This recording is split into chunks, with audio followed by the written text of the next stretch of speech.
Now we have more on our Eyewitness News exclusive. A 2-month undercover investigation of the LA County MTA and its treatment of disabled bus passengers. The MTA says its drivers are thoroughly trained in how to help wheelchair-bound riders, but they do admit it's impossible to control every move made by its 4,000 bus operators. Our colleague David Ono is here now with more of his exclusive story. David? Michelle and Mark, this stack of papers is a list of every complaint made to the MTA about accessibility issues for the disabled over the past 27 months, and there were quite a few, as you can see. There are 957 complaints in all. The MTA told us today that number isn't all that bad, considering they carried more than 1 million disabled passengers over that same time period. Ma'am, I don't have time for this. Did they give you guys training? Not really. Our 2-month undercover investigation turned up widespread disregard for disabled riders of the MTA. What's happening? The strap is not coming out back here. Hold on to the chair. I can't. Yes, you can. Broken equipment, and drivers who say they're untrained or just too busy to help wheelchair riders get secured on the bus as required by federal law. You told me that there's not working. This man over here is going to show you. I don't have time right now. Come on, sir. Francisco Serrano is a married father of 4. 6 years ago, he was helping out an elderly neighbor by trimming a tree in her yard when he fell to the ground. He is now a paraplegic. What do you need me to do?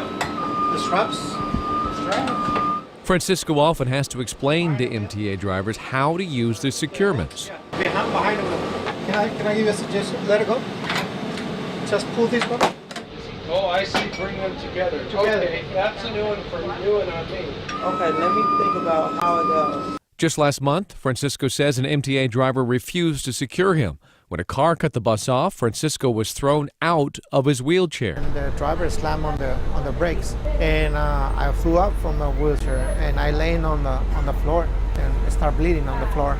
Francisco says he laid on the floor of the bus, unable to get up, for 10 to 15 long minutes. I stayed there, waiting for help, and the bus driver just looked at me. We showed our undercover video to the MTA. Check out my hands. The equipment's not meant for the type of chairs without having the tether strap. The MTA is now rolling out a new tether strap program. They hope it'll solve some of the issues faced by disabled riders. And what that does is it allows the operator to quickly identify, okay, this is a safe spot to be able to strap this person down. But the program just got underway last month after years of complaints. Judy Griffin went through the program last week. See, I'm going to put the yellow tape so as soon as they see the yellow tape, they know it's there. So no, I don't think it's going to help at all. If the straps and the tie-downs are broken, how's that going to help? Training on the new program for MTA drivers has yet to begin. I was on a bus yesterday. The driver did not know about the tie-downs, did not know how to use them, and when I explained it to them, the equipment on the bus was broken, so it was really irrelevant to have the markings on my wheelchair. These people need to speak up. The people with disabilities need to get together and they need to complain. If you see a bus driver mistreating a person with a disability, say something to that bus driver. Make a phone call to MTA. Let other people know that there are other people watching and caring about this problem. 37-year-old Kathy Gaddy has cerebral palsy. I've been in a wheelchair all my life. She was thrown out of her wheelchair on board an MTA bus in December. Kathy says the driver refused to secure her. My wheelchair went forward, and I caught my foot underneath, my leg underneath the seat in front of me. It was scary because I was bleeding the whole 4 blocks. It's a 4-inch laceration. Kathy spent a month and a half in the hospital. She's a newlywed. But I really am in love with her. Her husband also has cerebral palsy. Her biggest hope now is that the two of them can live long, happy, and safe lives together. I just want to make sure that the MTA doesn't do this to anybody else. So whose job is it to monitor the MTA and their compliance with the Americans with Disabilities Act? That's the Federal Transit Administration. We gave them copies of our stories. Today they said it would be premature to comment without doing their own investigation. However, the FDA says it wants to encourage people to come forward if they have complaints. They have a helpline. The number is 1-888-446-4511.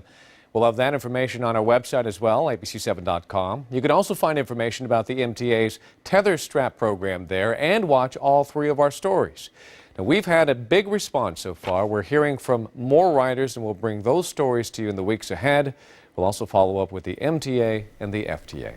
Mark Michelle, back to you. David, these are very powerful stories that we have seen. We thank you for bringing them to us. And one thing that occurs to I guess to all of us, it's one thing they're changing the equipment around, they're offering some training to the drivers. What about the attitudes of these drivers? We've seen some seen them be actually nasty to these folks. What about that? Well, as the MTA said, they can't control each individual. They have thousands of drivers, and the vast majority of them do have some training and do treat passengers well. As they said, over 1 million passengers, handicapped passengers, were on in that time period. There was about 1,000 complaints. So it's not all the drivers. There are some bad apples out there. They admit that. They're trying to find them, and all the more reason why the MTA wants you to report those drivers so they can weed them out of the many more that are already out there doing a good job.